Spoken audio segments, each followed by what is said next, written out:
Hi hello welcome to my channel. ನಾನು ಆದ್ಯಾ ದೇವೇಗೌಡ.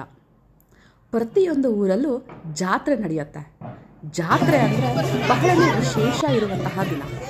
ನಾನಿವತ್ತು ಮೇಲ್ಕೋಟೆನಲ್ಲಿ ಇದ್ದೀನಿ. ಮೇಲ್ಕೋಟೆನಲ್ಲಿ ನಡೆಯುವಂತಹ ಒಂದು ವಿಶೇಷವಾದ ಜಾತ್ರೆ ಸುತ್ತಲೂ ತೀರ್ಥ ಅಥವಾ ತೊಟ್ಲು ಮುಡಿ ಅಂತಲೂ ಕೂಡ ಅದನ್ನು ಕರೀತಾರೆ. ಇದರ ವಿಶೇಷತೆಯೇ ಬಹಳ ವಿಭಿನ್ನವಾಗಿದೆ. ಪ್ರತಿಯೊಬ್ಬರು ಕೂಡ ಆ ಊರಿನಲ್ಲಿ ಇರುವಂತಹ ಪ್ರತಿಯೊಬ್ಬರು ಕೂಡ ಈ ಸುತ್ತು ತೀರ್ಥಕ್ಕೆ ಹೋಗಿರ್ತಾರೆ. ನಾವು ಕೂಡ ಒಂದು ರೀತಿ ಹೋಗೋಣ, ಯಾವ ರೀತಿ ಇರುತ್ತೆ ಅದನ್ನು ಅನುಭವನ ಪಡ್ಕೊಳ್ಳೋಣ ಅಂತ ನಾನು ಮತ್ತು ನಮ್ಮ ಮನೆಯವರು ಇದ್ರೂ ನಾವು ಹೊರಟಿದ್ವಿ ಜಾತ್ರೆಗೆ. ಅದರ ವಿಶೇಷತೆನ ನಾನು ನಿಮಗೆ ಇವತ್ತು ತಿಳಿಸ್ತೀನಿ.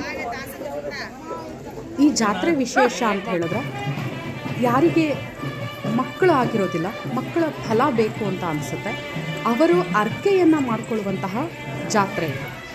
ಮಕ್ಕಳಿಗೋಸ್ಕರ ಮಕ್ಕಳ ಫಲ ಬೇಕು ಅಂತ ನೋಡಿ ಬಹಳಷ್ಟು ಜನ ಇಲ್ಲಿ ಅರ್ಕೆಯನ್ನು ಕಟ್ತಾ ಇದ್ದಾರೆ. ಆ ಅರ್ಕೆ ಅಂತ ಹೇಳಿದ್ರೆ ಒಂದು ಟವಲ್ನ ತಗೊಂಡು ಅದರಲ್ಲಿ ಅಕ್ಕಿ, ಬೆಲ್ಲ, ಕೊಬ್ಬರಿ, ಕೆಲವೊಂದು ಪೂಜಾ ಪದಾರ್ಥಗಳನ್ನು ಅದರಲ್ಲಿ ಅದನ್ನು ಹೊಟ್ಟೆಗೆ ಕಟ್ಕೊಳ್ಬೇಕು. ನಾನು ಅದನ್ನು ತೋರಿಸ್ತೀನಿ. ಕೆಲವೊಬ್ಬರು ಆ ಅರ್ಕೆಗಳನ್ನು ಕೂಡ ಮಾಡ್ತಾ ಇದ್ದಾರೆ. ಮೊದಲನೇ ಪೂಜೆ ಚೆಲುವರಾಯ ದೇವಸ್ಥಾನದಿಂದ ದೇವರ ಪಾದುಕೆಯನ್ನು ಇಲ್ಲಿ ತಗೊಂಡು ಬರ್ತಾರೆ. ಸುತ್ತಲೂ ತೀರ್ಥ ಅಂತ ಹೇಳಿದ್ರೆ ಊರಿನ ಸುತ್ತ ಇರುವಂತಹ 8 ಕಲ್ಯಾಣಿಗಳಲ್ಲಿ ತೀರ್ಥ ಸ್ನಾನವನ್ನು ಮಾಡಬೇಕು. ಆದರೆ ಮೊದಲು ಪಾದುಕೆಯನ್ನು ನೀರಿನಲ್ಲಿ ಮುಳುಗಿಸ್ತಾರೆ. ಅಂದರೆ ಕಲ್ಯಾಣಿನಲ್ಲಿ 3 ಸಲ ಮುಳುಗಿಸಿ ತೆಗಿತಾರೆ. ಆಗ ದೇವರ ಸ್ನಾನ ಆಗುತ್ತೆ. ಅದಾದ ನಂತರ ಅಲ್ಲಿ ಬಂದಿರುವಂತಹ ಎಲ್ಲ ಭಕ್ತಾದಿಗಳು ಕೂಡ ಆ ಕಲ್ಯಾಣಿಯಲ್ಲಿ ಸ್ನಾನವನ್ನು ಮಾಡ್ತಾರೆ. ಇದೇ ರೀತಿ ಆ ಊರಿನ ಸುತ್ತ ಇರುವಂತಹ 8 ಕಲ್ಯಾಣಿಗಳಲ್ಲೂ ಕೂಡ ಅವರು ತೀರ್ಥ ಸ್ನಾನವನ್ನು ಪಡೆದು ಆ ಊರು ಹೆಚ್ಚು ಕಡಿಮೆ 23 ಕಿಲೋಮೀಟರ್ ಇರುತ್ತೆ. 23 ಕಿಲೋಮೀಟರ್ ಕೂಡ ಬರೀ ಕಾಲಿನಲ್ಲಿ ನಡಿಬೇಕು. ಬಹಳ ಕಷ್ಟವಾಗಿತ್ತು. ನನಗಂತೂ ತುಂಬ ಕಷ್ಟ ಆಗಿತ್ತು. ದೇವರ ಹೆಸರನ್ನು ಜಪ ಮಾಡ್ತಾ ಗಟ್ಟಿ ಮನಸ್ಸಿಂದ ಆ ಜಾತ್ರೆಯನ್ನು ನಾನು ಪೂರ್ತಿ ಮಾಡಿದೆ. ತುಂಬ ಕಷ್ಟ ಆಗುತ್ತೆ. ಬಹಳಷ್ಟು ಜನ ನೋಡಿ ಇದನ್ನು ಅರ್ಕೆ ಮಾಡ್ಕೊಳ್ಳೋದಕ್ಕೋಸ್ಕರ ಬರ್ತಾರೆ. ನೋಡಿ, ಅವರ ಹೊಟ್ಟೆನಲ್ಲಿ ಆ ಟವಲ್ನ ಕಟ್ಟಿದ್ದಾರೆ. ಅಂದರೆ ಮಕ್ಕಳು ಫಲ ಯಾರಿಗೆ ಬೇಕೋ ಅವರೆಲ್ಲ ಈ ರೀತಿ ಕಟ್ಕೊಂಡಿರ್ತಾರೆ. ಆದರೆ ನಾವು ಒಂದು ಸಲ ಆ ಜಾತ್ರೆನ ಅಂದರೆ ಊರೊಂದು ಯಾಕೆ ಅಂತ ಹೇಳಿದ್ರೆ, ಇದು ಊರಿನ ಪಕ್ಕದಲ್ಲಿ ಇರುವಂತಹ ಕಾಡಿನೊಳಗಡೆ ಕೂಡ ಕಲ್ಯಾಣಿ ಇದೆ. ಆ ಕಾಡೊಳಗಡೆನೂ ಕೂಡ ನಾನು ನಿಮಗೆ ತೋರಿಸ್ತೀನಿ. ಇದು ಮೊದಲನೇದು. ಅಲ್ಲಿ ಕಲ್ಯಾಣಿನಲ್ಲಿ ಸ್ನಾನ ಆದ ನಂತರ ನಾವು ಅಲ್ಲಿಂದ ಬರೀ ಕಾಲಿನಲ್ಲಿ ನಡ್ಕೊಂಡು ರಾಯಗೋಪುರಕ್ಕೆ ಬರ್ತೀವಿ. ರಾಯಗೋಪುರದ ಮುಖಾಂತರ ನಾವಿನ್ನು ನೆಕ್ಸ್ಟ್ ಒಂದು ಕಲ್ಯಾಣಿ ಏನಿದೆ ಅಲ್ಲಿವರೆಗೂ ನಾವು ನಡ್ಕೊಂಡು ಹೋಗಬೇಕು. ಇಲ್ಲಿ ಊರಿನ ಮುಂದೆ ನಾವು ಯಾವ ದಾರಿನಲ್ಲಿ ನಾವೆಲ್ಲ ನಡೆದು ಹೋಗ್ತೀವಿ ಅಲ್ಲಿ ಬಹಳ ಚೆನ್ನಾಗಿ ರೋಡನ್ನೆಲ್ಲ ಸಾರಿಸಿ ರಂಗೋಲಿಗಳನ್ನೆಲ್ಲ ಹಾಕಿದರು. ಯಾಕೆಂದರೆ ದೇವರ ಪಾದಕ್ಕೆ ಮೆರವಣಿಗೆ ಬರುತ್ತೆ ಅಂತ. ಮೊದಲು ದೇವರ ಪಾದಕ್ಕೆ ಮೆರವಣಿಗೆ ಹೋಗುತ್ತೆ. ಅಲ್ಲಿ ಕಲ್ಯಾಣಿನಲ್ಲಿ ಹೋಗಿ ಮೊದಲು ಪಾದಕೆಗೆ ಪೂಜೆ ಪುನಸ್ಕಾರಗಳೆಲ್ಲ ಹಾಕಿ ತೀರ್ಥ ಸ್ನಾನ ಆದ ನಂತರ ಬಂದಿರುವಂತಹ ಭಕ್ತಾದಿಗಳು ಕೂಡ ಆ ನದಿಯಲ್ಲಿ ತೀರ್ಥ ಸ್ನಾನವನ್ನು ಮಾಡ್ತಾರೆ. ಮೊದಲ ತೀರ್ಥ ಸ್ನಾನ ಅಲ್ಲಿ ಪುಷ್ಕರಣಿನಲ್ಲಿ ಆಗಿದೆ. ಅಂದರೆ ಮೇಯ್ನ್ ಕಲ್ಯಾಣಿ ಅಂತ ಏನು ಹೇಳ್ತೀವಿ, ಅಲ್ಲಿ ತೀರ್ಥ ಸ್ನಾನ ಆಗಿದೆ. ಈಗ ನೋಡಿ, ಕಾಡುಗಳ ಮಧ್ಯೆ ಅಂದರೆ ಕಾಡಿನ ಮಧ್ಯೆ ನಾವು ನಡೆದು ಹೋಗ್ತಾ ಇದ್ದೀವಿ. 2ನೇ ಕಲ್ಯಾಣಿ ವೇದ ಪುಷ್ಕರಣಿ. ನೋಡಿ, ಇದು ವೇದ ಪುಷ್ಕರಣಿ. ಕೆಲವೊಬ್ಬರು ಯಾರು ಫಾಸ್ಟಾಗಿ ನಡೀತಾರೆ ಅವರೆಲ್ಲರೂ ಬಂದು ನಾವಿಲ್ಲಿ ಕಾಯ್ತಾ ಇರ್ತೀವಿ. ಆದರೆ ದೇವರು ಬಂದು ಫಸ್ಟು ದೇವರು ಮುಗಿದ ನಂತರನೇ, ಪೂಜೆ ಪುನಸ್ಕಾರ ಮುಗಿದ ನಂತರನೇ ನಾವು ನೀರಿಗೆ ಇಳಿಬೇಕು. ಅಲ್ಲಿವರೆಗೂ ನಾವು ಯಾರೂ ನೀರಿಗೆ ಇಳಿಯೋ ಹಾಗಿಲ್ಲ. ಹಾಗಾಗಿ ನಾವು ಅಲ್ಲೇ ವೆಯ್ಟ್ ಮಾಡ್ತಾ ಇದ್ದೀವಿ. 3ನೇ ತೀರ್ಥ ಸ್ಥಾನ ಬಂದು ಧನುಷ್ಕೋಟಿ. ನೋಡಿ, ಧನುಷ್ಕೋಟಿ ತುಂಬ ದೊಡ್ಡದಿಲ್ಲ, ಸ್ವಲ್ಪ ಚಿಕ್ಕದಾಗಿದೆ. ಹಾಗಾಗಿ ಆ ನೀರನ್ನ ಸ್ನಾನ ಮಾಡೋದಕ್ಕೆ ಸಾಧ್ಯ ಆಗದೆ ಇರೋರೆಲ್ಲ ಆ ನೀರನ್ನ ಚಿಮುಕ್ಸ್ಬಿಟ್ಟು ನಾವು ಹೋಗ್ತಾ ಇದ್ದೀವಿ. ಇದು ಕೂಡ ಬೆಟ್ಟಗಳನ್ನು ಹತ್ತಿ ಹೋಗಬೇಕು. ಯಾರಾದರೂ ಮೇಲ್ಕೋಟೆಗೆ ವಿಸಿಟ್ ಮಾಡಿದರೆ ಧನುಷ್ಕೋಟಿನ ನೀವು ನೋಡಿರ್ತೀರ. ನೋಡಿ, ಇಷ್ಟು ಸಣ್ಣ ಜಾಗ, ಆದರೆ ತುಂಬಾ ಸ್ವಲ್ಪ ಡೇಂಜರ್. ನಾವು ಇಷ್ಟು 3 ಕಲ್ಯಾಣಿಗಳಲ್ಲಿ ಏನು ತೀರ್ಥ ಸ್ನಾನ ಮಾಡಿದ್ವಿ ಅದೇನು ನಿಮಗೆ ಅಷ್ಟು ಕಷ್ಟ ಅಂತ ಅನಿಸ್ಲಿಲ್ಲ. ಆದರೆ ನಿಜವಾಗ್ಲೂ ಕಷ್ಟ ಅಂತ ಅನಿಸಿದ್ದು ನೋಡಿ, ಇಲ್ಲಿಂದ ನಾವು ಇಲ್ಲಿವರೆಗೂ 3 ಕಲ್ಯಾಣಿಗಳು ಕೂಡ ಊರಿನ ಒಳಗಡೆನೇ ಇತ್ತು. ಈಗ ನಾವು ಊರಿಂದ ಹೊರಗಡೆ ಬರ್ತಾ ಇದ್ದೀವಿ. ನೋಡಿ, ರೋಡ್ ಯಾವ ರೀತಿ ಇದೆ. ಮಳೆ ಬಂದಿದ್ದರಿಂದ ಮಣ್ಣೇ ಇಲ್ಲ, ಮಣ್ಣೆಲ್ಲ ಪೂರ್ತಿ ಕೊಚ್ಚಿ ಹೋಗ್ಬಿಟ್ಟಿದೆ. ಇಲ್ಲಿರೋದೆಲ್ಲ ಬರೀ ಬಂಡೆ ಕಲ್ಲುಗಳನ್ನ ಕೊರೆದ್ರೆ ಹೇಗಿರುತ್ತೆ ಆ ಥರ ವ್ಯೂಸ್ ಇದೆ. ಇಲ್ಲಿ ನಾವು ಬರೀ ಕಾಲಲ್ಲಿ ನಡಿಬೇಕು. ಅದೇ ಊರಿನಲ್ಲಿ ಹುಟ್ಟಿ ಬೆಳೆದವ್ರಿಗೆ ಯಾವುದೇ ತೊಂದರೆ ಆಗಲ್ಲ. ಆದರೆ ನಮಗೆಲ್ಲ ಇದು ಬಹಳನೇ ಕಷ್ಟ.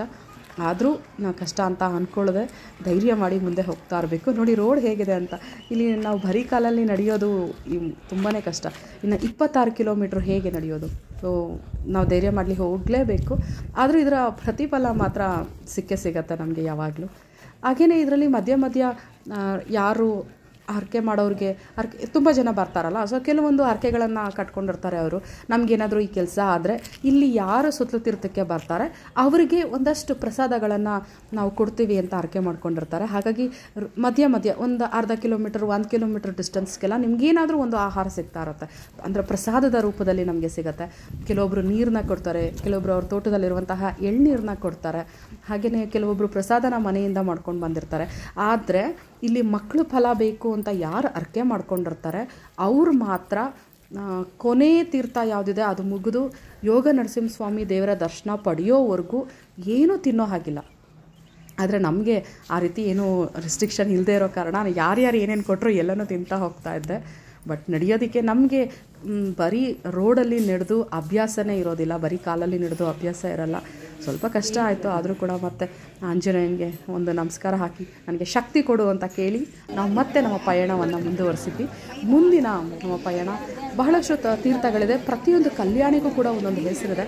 ನಾಗರ ತೀರ್ಥಕ್ಕೆ ಬಂದಿದ್ದೀವಿ. ಇವಾಗ ನಾಗರ ತೀರ್ಥದಲ್ಲಿ ಸ್ನಾನ ಆದ ನಂತರ ಬಲಸ್ತೀರ್ಥಕ್ಕೆ ಹೋಗ್ತೀವಿ.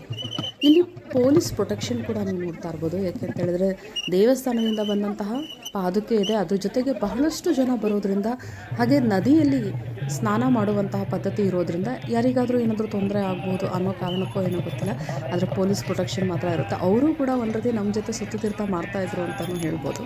ಹಾಗೆಯೇ ಪ್ರತಿಯೊಂದು ಕಲ್ಯಾಣಿನಲ್ಲೂ ಕೂಡ ಮಂತ್ರ ಘೋಷಗಳು ಅಂದರೆ ಮಂತ್ರಗಳನ್ನು ಅವರು ಜಪಿಸ್ತಾ ಇರ್ತಾರೆ.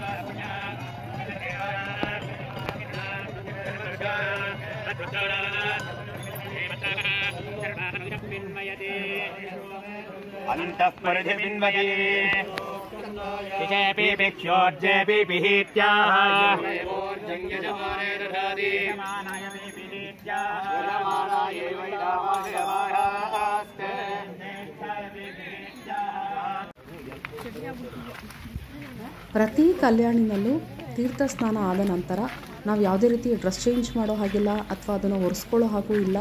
ನಾವು ಹೇಗೆ ಕಲ್ಯಾಣಿಯಿಂದ ಎದ್ದೇಳ್ತೀವಿ ಹಾಗೆ ನಾವು ನಡಿಬೇಕು. ಮತ್ತೊಂದು ಕಲ್ಯಾಣಿಗೆ ಒದ್ದೆ ಬಟ್ಟೆನಲ್ಲೇ ಹೋಗಬೇಕು. ಒಂದು ಒದ್ದೆ ಬಟ್ಟೆ, ಇನ್ನೊಂದು ಬರೀ ಕಾಲು. ನೋಡಿ, ಬಹಳಷ್ಟು ಜನ ಈ ತೀರ್ಥ ಸ್ನಾನದಲ್ಲಿ ಭಾಗಿಯಾಗಿದ್ದಾರೆ. ವಯಸ್ಸಾಗಿರೋರು ಬೇರೆ ಬೇರೆ ಊರುಗಳಿಂದ, ಆಂಧ್ರ ಹಾಗೆ ಕೇರಳದಿಂದಲೂ ಕೂಡ ತುಂಬ ಜನ ಬಂದಿದ್ದರು.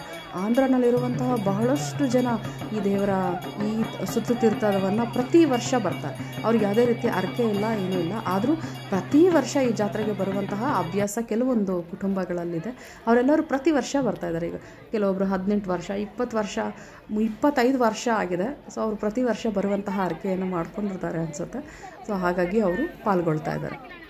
ಇದಾದ ನಂತರ ಪದ್ಮತೀರ್ಥ, ನರಸಿಂಹ ತೀರ್ಥ, ನಾರಾಯಣ ತೀರ್ಥ, ಈ ರೀತಿ ಎಲ್ಲ ಕಲ್ಯಾಣಿಗಳಲ್ಲಿ ನಮ್ಮ ತೀರ್ಥ ಸ್ನಾನ ಆದ ನಂತರ ಕೊನೆಯದಾಗಿ ಕಣಿವೆಗೆ ಬರ್ತೀವಿ. ಸೊ ಇದು ಕಣಿವೆ ಕೊನೆಯದಾಗಿ ನಾವು ತೀರ್ಥ ಸ್ನಾನ ಮಾಡುವಂತಹ ಸ್ಥಳ. ಇಲ್ಲಿ ನಮ್ಮ ತೀರ್ಥ ಸ್ನಾನ ಆಯಿತು ಅಂದರೆ ಎಲ್ಲ ನದಿಗಳ ಸ್ನಾನವೂ ಮುಗ್ದಿರುತ್ತೆ. ಇದಾದ ನಂತರ ನಾವು ಮತ್ತೆ ಇನ್ನೊಂದು ರೌಂಡು ಊರನ್ನ ಸುತ್ತಾಕಿ ಬೆಟ್ಟಕ್ಕೆ ಹೋಗಬೇಕು. ಅಲ್ಲಿ ಯೋಗ ನರಸಿಂಹಸ್ವಾಮಿ ದೇವರ ದರ್ಶನವನ್ನು ಪಡಿತೀವಿ.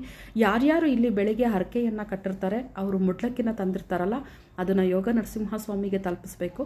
ಅಲ್ಲಿ ಅವರು ಪ್ರಸಾದ ಪಿಂಡ ಅಂತ ಒಂದು ಕೊಡ್ತಾರೆ. ಅದನ್ನು ತಿಂದ ನಂತರ ಅವರಿಗೆ ಮಕ್ಕಳಾಗುತ್ತೆ, ಮಕ್ಕಳ ಫಲ ಸಿಗುತ್ತೆ ಅನ್ನೋದು ಇಲ್ಲಿ ಪ್ರತೀತಿ. ಯಾರಾದರೂ ಈ ಜಾತ್ರೆನ ಅಟೆಂಡ್ ಮಾಡಿಲ್ಲ ಅಂದರೆ ಒಂದು ಸಲ ನೀವು ಹೋಗಿ ಬರ್ಬೋದು. ಆದರೆ ಸ್ಟಾಮಿನಾ ತುಂಬ ಸ್ಟ್ರಾಂಗಾಗಂತೂ ಇರಬೇಕು. ಯಾಕೆ ಅಂತ ಹೇಳಿದ್ರೆ 26 ಕಿಲೋಮೀಟ್ರ್ ನೀವು ಬರೀ ಕಾಲಲ್ಲಿ ನಡಿಬೇಕಾಗತ್ತೆ. ಒಂದು ರೀತಿ ಖುಷಿ ಆಗುತ್ತೆ, ಏಕೆಂದರೆ ನಾವು ಪ್ರತಿದಿನ ಅದನ್ನು ಮಾಡೋದಕ್ಕೆ ಸಾಧ್ಯ ಅಲ್ಲ. ಅಟ್ಲೀಸ್ಟ್ ಯಾವಾಗಲಾದರೂ ಒಂದು ಸಲನಾದರೂ ಈ ಥರ ಜಾತ್ರೆಗಳಲ್ಲಿ ಪಾಲ್ಗೊಳ್ಳೋದು ಒಂದು ರೀತಿ ನಮಗೆ ಖುಷಿ ಕೊಡುತ್ತೆ. ಈ ಜಾತ್ರೆಯು ಮೇಲ್ಕೋಟೆನಲ್ಲಿ ನಡೆಯುತ್ತೆ. ದೀಪಾವಳಿ ಹಬ್ಬದ ನಂತರ ಮುಂದಿನ ವಾರ, ಅಂದರೆ ದೀಪಾವಳಿ ಹಬ್ಬದ ಮುಂದಿನ ವಾರ ಈ ಜಾತ್ರೆ ನಡೆಯುವಂಥದ್ದು. ಯಾರಾದರೂ ಹೋಗೋ ಹಾಗಿದ್ರೆ ಒಂದು ಸಲ ಹೋಗಿ ಬರ್ಬೋದು. ಇದಿಷ್ಟು ನನ್ನ ಮೇಲ್ಕೋಟೆಯ ಜಾತ್ರಾ ವಿಶೇಷ ವಿಡಿಯೋ. ಈ ವಿಡಿಯೋ ಏನಾದರೂ ನಿಮ್ಗೆ ಇಷ್ಟ ಆಗಿದ್ರೆ ದಯವಿಟ್ಟು ಲೈಕ್ ಮಾಡಿ.